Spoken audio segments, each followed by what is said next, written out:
Hello everyone, welcome to Microsoft Excel tutorial. আমি সাথে আছি পাপ্পু পারভেজ। আজকে আমি আপনাদের দেখাবো কিভাবে মাইক্রোসফট এক্সেল ব্যবহার করে আপনাদের ডেইলি লাইফকে করতে পারেন কমফোর্টেবল। পূর্বের ভিডিওতে আমরা কোম্পানি XYZ এর ফ্লোর নাম্বার এবং তাদের যে এমপ্লয়ি আইডি সেটি নিয়ে কাজ করেছিলাম।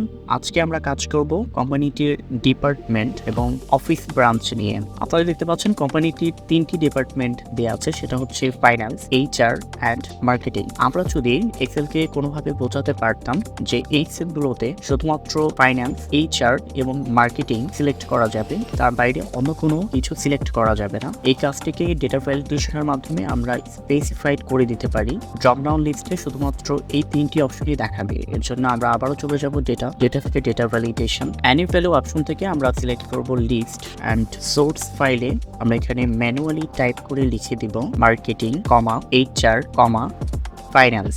ব্যাস, এন্টার প্রেস করলাম। এখন আপনারা দেখতে পাচ্ছেন যে প্রতিটি সেলের ডান পাশে একটি করে হ্যান্ডেল বের হয়েছে।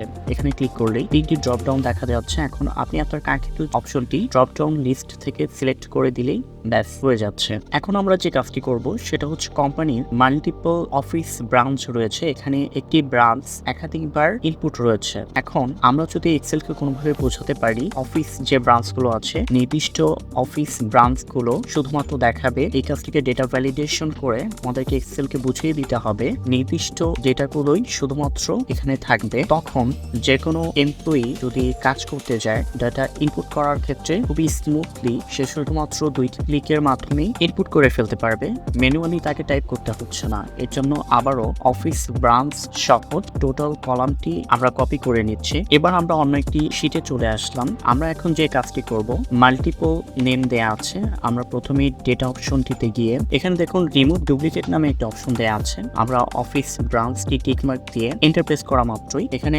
38টি ডুপ্লিকেট ছিল এবং 10টি ইউনিক ডেটা আছে। এখন পুরো সেলটিকে সিলেক্ট করে গেট ফ্রম সিলেকশন টুলের মাধ্যমে টপ রো ফর্মুলা বার থেকে আমরা এখন এটাকে একটা রেঞ্জ নির্ধারণ করে দিব। আমাদের যে এক্সেল ফাইল আছে সেখানে এসে আমরা এখন ডেটা ভ্যালিডেশন করব। অফিস ব্রাঞ্চের পুরো সেলটি সিলেক্ট করলাম।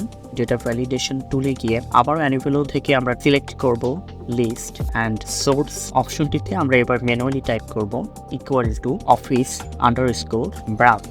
এবার এন্টার প্রেস করা মাত্রই আপনারা দেখতে পাচ্ছেন যে প্রতিটি সেলের ডান পাশে একটি করে হ্যান্ডেল বের হয়েছে, ড্রপ ডাউন লিস্ট তৈরি হয়ে গেছে। এখন এখান থেকে আমরা আমাদের ডিটিআর লোকেশন খুব সহজেই 2টি ক্লিক করার মাধ্যমে সিলেক্ট করে দিতে পারছি। এভাবে খুব সহজেই ডেটা ভ্যালিডেশনের মাধ্যমে আমরা আমাদের দৈনন্দিন কাজকে এফিশিয়েন্ট অ্যান্ড ইজি করে ফেলতে পারি। এই ছিল আজকের ভিডিও। পরবর্তী ভিডিও দেখার আমন্ত্রণ জানিয়ে শেষ করছি।